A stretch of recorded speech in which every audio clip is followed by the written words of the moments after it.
The forgotten kindness, Michael Jordan's return. What if the smallest act of kindness toward a stranger changed your life decades later? The Mercedes skidded sideways, sliding off the rural Illinois road and plunging into a snowbank with a sickening crunch. Michael Jordan, the 25-year-old rising star of the Chicago Bulls, gripped the steering wheel in frustration as the engine died with pathetic whine.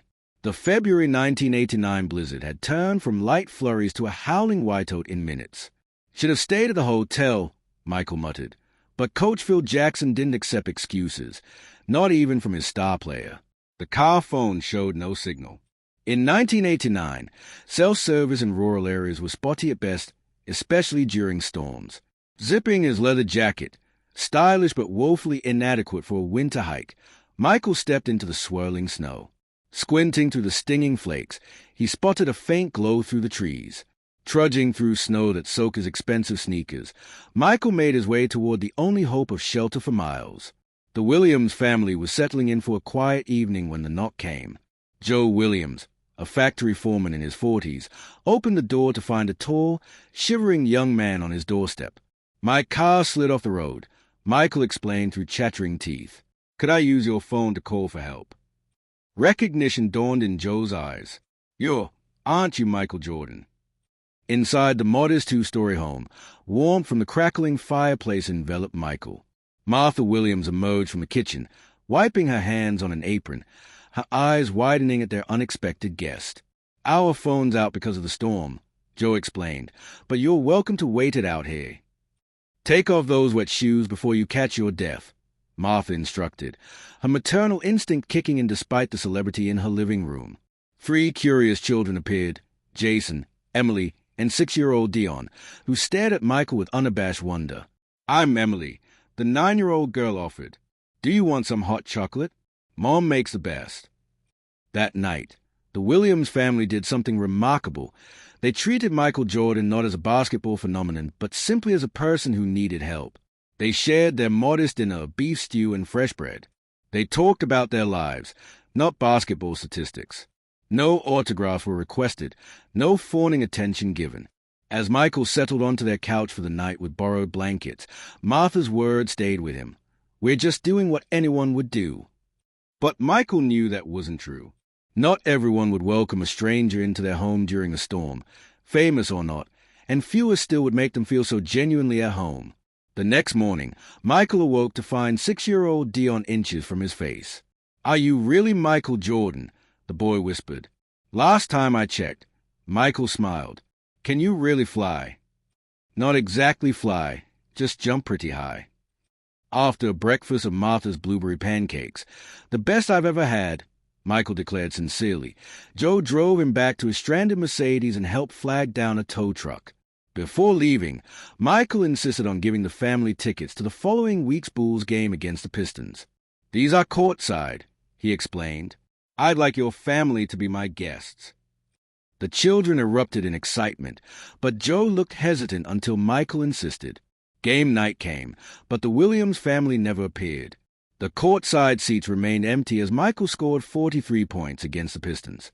The next day, Michael learned that their truck had broken down halfway to Chicago. They couldn't afford repairs and the tow back home. He made a mental note to send them tickets to another game, maybe with transportation this time. But the Bulls went on a long road trip. Then playoffs began.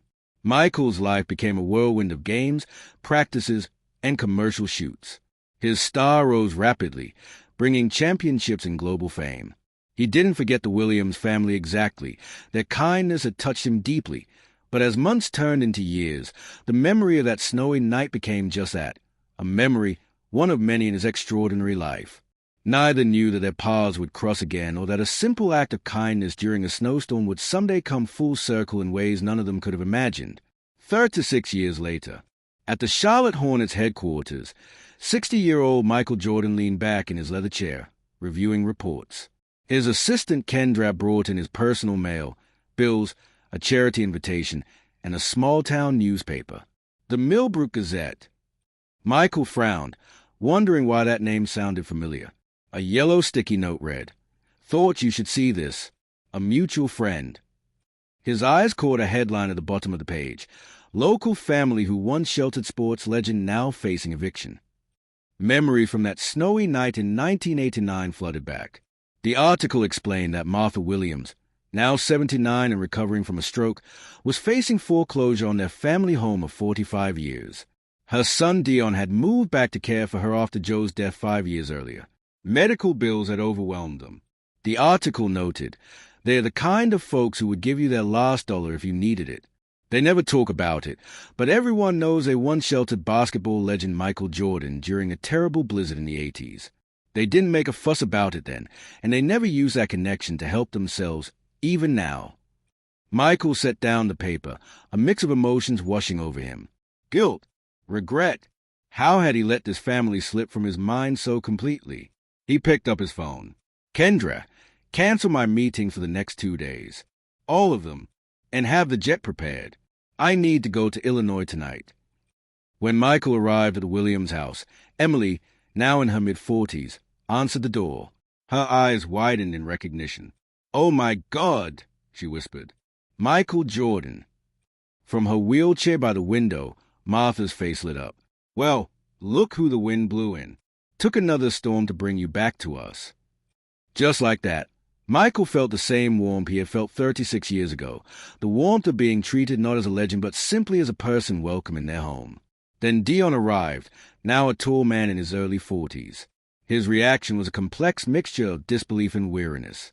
"Michael Jordan," he said, his voice tight. Over dinner, Michael learned the full story. Joe's cancer had depleted their savings. Martha's stroke required expensive care. Dion had left his marketing career in Chicago to move back home. The bank, led by Richard Harmon, was pushing for foreclosure to make way for a retail development. "I want to help," Michael said simply. Martha's expression became guarded. "That's very kind, but we're not looking for charity." Michael spent days understanding the situation. This wasn't just about saving one family's home. It was about the soul of Millbrook itself. The Williams property and adjacent community field were coveted by developers with connections to the bank president. Working with Dion, Michael developed a bold plan, a community center and basketball facility that would provide after-school programs, job training, and a world-class basketball venue that would draw visitors from across the state. This wouldn't be charity, Michael explained to the family. It would be a partnership. I provide the capital in my name. You provide the land and local management. We all have skin in the game. When Dion remained hesitant, Michael asked, "If our positions were reversed, if you had the resources and I needed help, what would you do?" After a long pause, Dion nodded. "I'd help, but I'd try to do it in a way that respected your dignity." "That's all I'm trying to do here," Michael replied softly. At a packed town meeting in the high school gym, Michael and Dion presented their vision. Against the backdrop of architectural renderings and economic projections, Michael spoke from the heart. 36 years ago, the Williams family showed me kindness without expecting anything in return, he told the crowd. Now they are facing the loss of their home. But this isn't just about saving one house. It's about the future of Millbrook itself. The proposal wasn't just about a basketball facility. It was about creating a heart for the community that had lost its community center to budget cuts years earlier. It was about sustainable jobs versus minimum wage retail positions. It was about preserving Millbrook's character while embracing its future. As they presented, Michael watched Martha Williams in the front row, her eyes bright with unshed tears. He remembered what she had said all those years ago. "We help people because it's right, not for reward." The crowd rose to their feet in a standing ovation. Even bank president Richard Harmon, sitting in the back row, looked thoughtful. 1 year later, the Michael Jordan Williams Community Center opened its doors. The modern facility, built on the family's land in the adjacent community field, featured state-of-the-art basketball courts, classrooms for after-school programs, a computer lab, and community meeting spaces. Dion Williams served as executive director, putting his marketing skills to work attracting basketball camps and tournaments from across the Midwest. Emily ran health and wellness programs.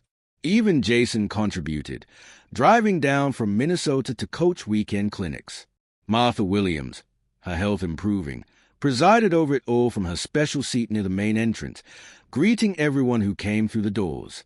On opening day, Michael Jordan stood beside Martha, watching children stream into the facility. "Joe would have loved this," Martha said, her eyes misty. "Not because it has your name on it, but because it helps more than just us." That's who he was, always thinking beyond himself. Michael nodded, understanding at last the true value of what the Williams family had given him that snowy night. It wasn't just shelter from a storm, but a lesson in kindness that had taken 36 years to fully learn.